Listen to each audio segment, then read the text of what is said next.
y'all, Farmer Dre back at it. Folks, we are out here in the strawberry field and we have ripe strawberries. I'm gonna go ahead and show you guys. We're actually fertilizing right now. Show you the fertilizer we are using, the strawberry plants, how they're looking, the different varieties we have. As if you guys watched some of my previous videos, you guys know that we have been fighting a root disease called neopestilosis, the neop. And we did lose quite a bit of plants. About 40% of our planting this year got lost to that neop. But the plants that look good, I'm gonna go ahead and show you guys that. This year we're growing Fonterris, Ruby June, and SB025. So let's show you guys the strawberry plants real quick, show you guys the fertilizer, and of course I want to show you guys our tomato plants in this video. So you guys stay tuned to the end of the video. So in the Ruby June right now, we had gotten 10,000 Ruby Junes from a different supplier. They all came from the same guy, but the guy got them from a different source. These plants right here are Ruby June. They're absolutely 100% healthy. They look awesome and phenomenal. These plants are looking great. We have more berries on these plants than I have ever seen on any Ruby June in my life. So we started picking Saturday on 26th. We opened up our farm for you-pick strawberries. It was also our last day for tulip picking. So tulip season is over, but now we're full for strawberry season. So it's been an early spring. We usually don't open up for picking until the first week of May, but we opened up last Saturday and we had an awesome cut out here. We almost got picked out, but these plants right here, folks, are absolutely amazing. Look at that. Loaded with red berries. We got green berries. There's blooms coming on yet. Look at that. So we're gonna have strawberries to the end of May into June. So these plants are looking good. We did just recently get like 5 inches of rain. It's been a really, really wet spring so far, wet strawberry season. Through Springfield, we did get some tornadoes and some of these structures in town and stuff have gotten destroyed and whatnot. But we haven't had any harsh storm out here other than rain. My biggest concern right now is these plants. If they just sit here in the wet water, these berries, they're gonna start getting water blisters on them. And we don't want that to happen, just because if we get water blisters, then it's not sellable fruit. And of course, for us, you know, if we can't sell the fruit, of course we're gonna use it in the bakery, but still I'm not getting prime dollar for it. But so far these plants are looking great. You can see here these berries, even though they are wet, they're still 100% perfect. So hopefully it dries up here in the next couple of days, and this coming Saturday, whether they get picked out or pick them ourselves, sell at our stand in our store. So they're looking good. So right now, I'll say we probably have 3,000, 4,000, 5,000 pounds of berries out here right now. These plants are just massive. Look at these. These plants are massive. There's berries everywhere. Looking good. Looking great. Berries everywhere. There's so many berries, folks. Look at this. Right there. Look in there. Look in there. Yes, sir. They're looking great. So the Ruby Junes, we have 10,000 of these. They're looking phenomenal. I did plant 25,000 of these, but we lost the 15,000 Ruby June on that side of the field to the neop, but the ones that are alive look awesome. We're here in the Fonterris. We planted 10,000 of these. Fonterris is one of those varieties that seems to be really resistant to neop. So these plants are looking good, but I'm not really sure what happened here because these plants are really small, smaller than usual. Last year, our stand of Fonterris looked awesome, looked really good. This year, the plants are smaller. I'm not sure if, you know, we did plant these the latest out of all the plants. I'm not really sure if we planted them too late.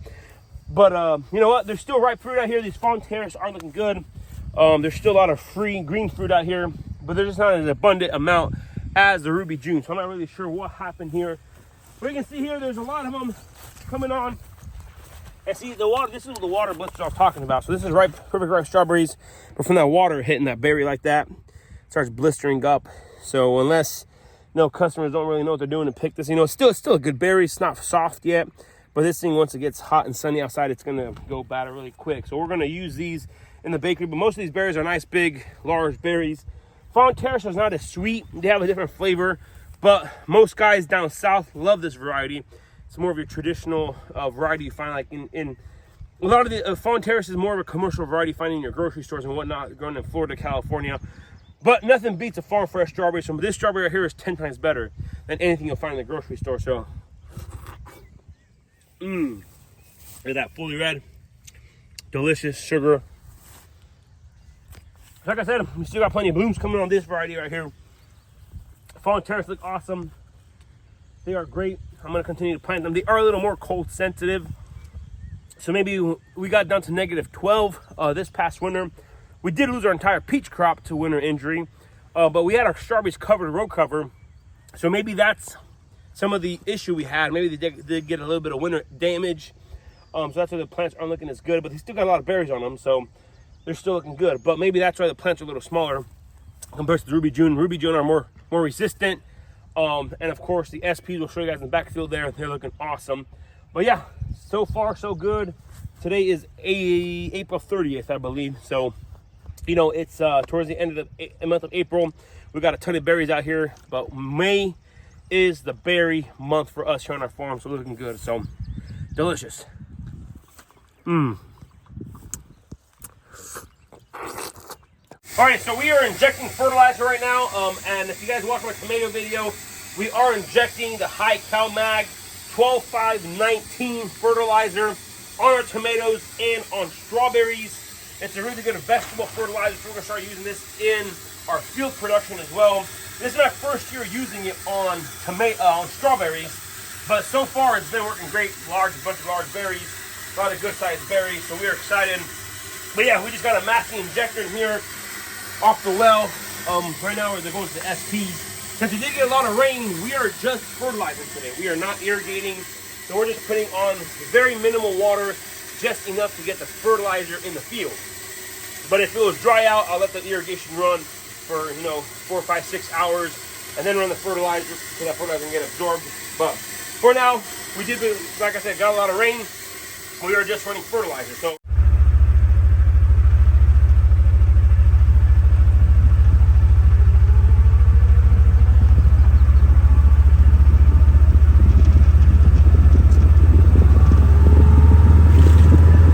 Alright, so if you guys watched my video of planting these strawberries, you guys know that these rows are 500 foot long.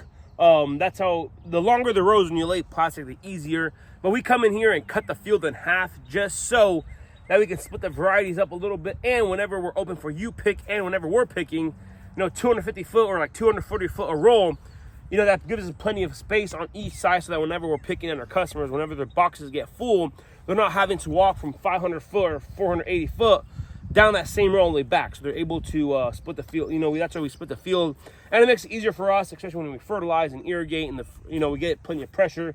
But like I said, this field out here is Ruby June. These plants look really good, big, healthy, amazing plants. And over here we got a new variety to us.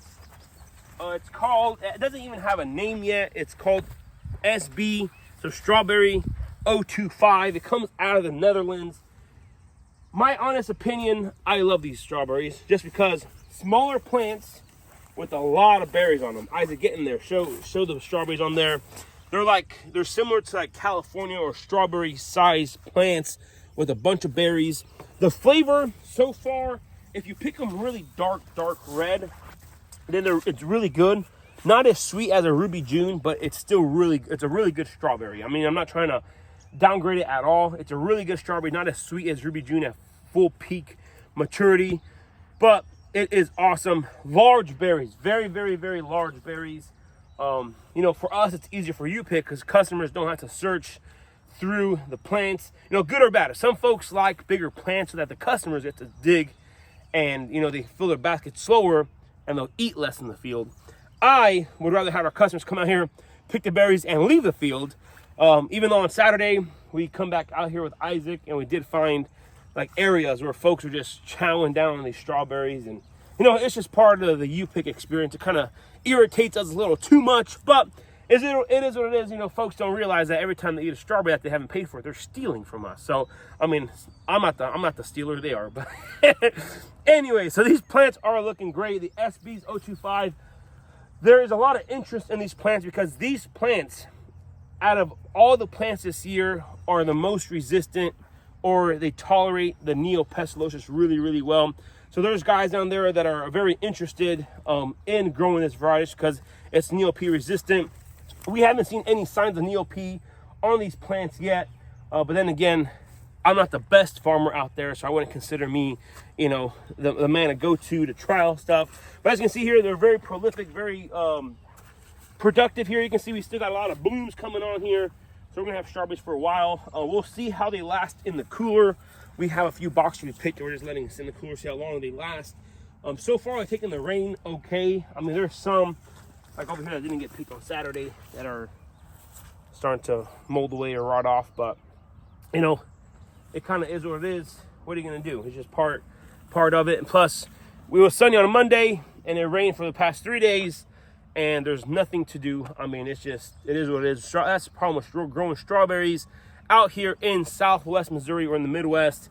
Is all the rain we get, it can wipe out an entire crop in a matter of no time. And of course, you guys can see we haven't had time to come here and mow the middle of the rows. We did mow it once, but next year we are buying a weed wiper that goes behind the tractor. Just go up and down each row, and it'll kill off all the weeds and grass that grows in there. But we're slowly learning and living. But yeah, the SB025 strawberries are looking awesome, really sweet,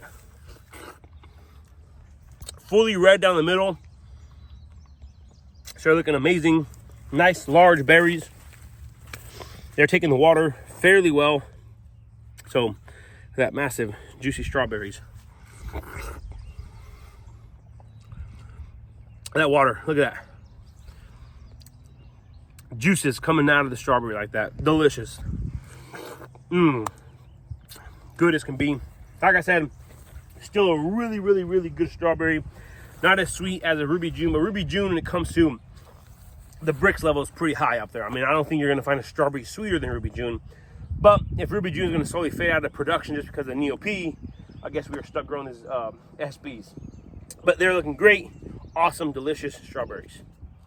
You guys, the field, or the part of the field that had the NeoP infested plants.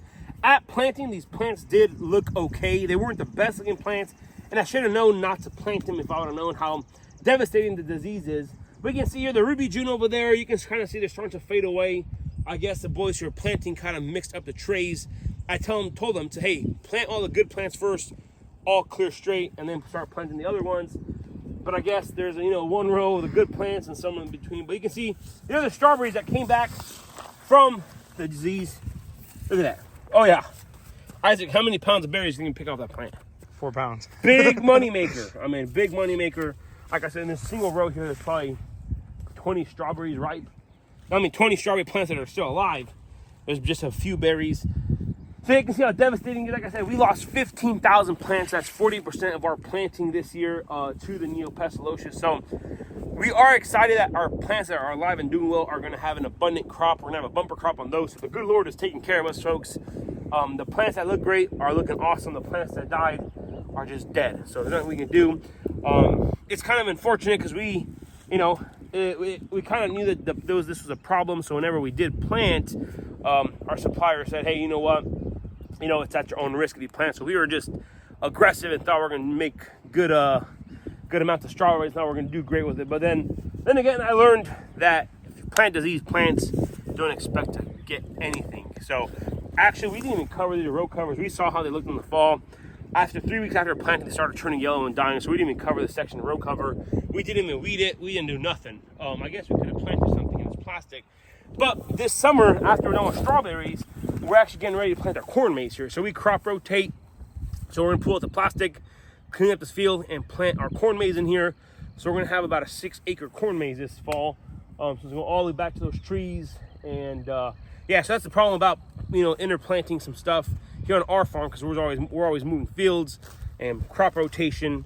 And we're gonna plant some pumpkins over there with the Fawn Terrace for the U-pick. And then of course we got some exciting announcement. We're gonna announce that in a future video. But we are becoming big time farmers now. We actually are gonna be planting a lot more on plastic and drip, putting in a new well on a new piece of property. So we are excited about that. So yep, strawberry update. This is the situation we're in. 15,000 plants are destroyed, dead from the Neopest, but we got 25,000 looking okay. So we're hopeful, and the good Lord will take care of us through the rest of the season, and we're gonna have an awesome crop.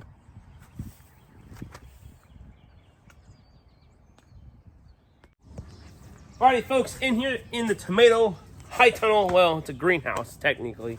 Greenhouse frame, we just call it a high tunnel. That's what we call them here on our farm. But yeah, the tomato plants have been planted in here since March 18th. So it's been a month and a half since we planted these things. So about 6 weeks now, and folks, these plants are looking great. We actually have some green tomatoes in here, about baseball-sized tomatoes in here right now. They're looking absolutely awesome. These plants are looking great. Right now we are feeding them that high cal, the Cal Mag 12, 5, 19 fertilizer. Same fertilizer used on our strawberries, we're using on our tomatoes.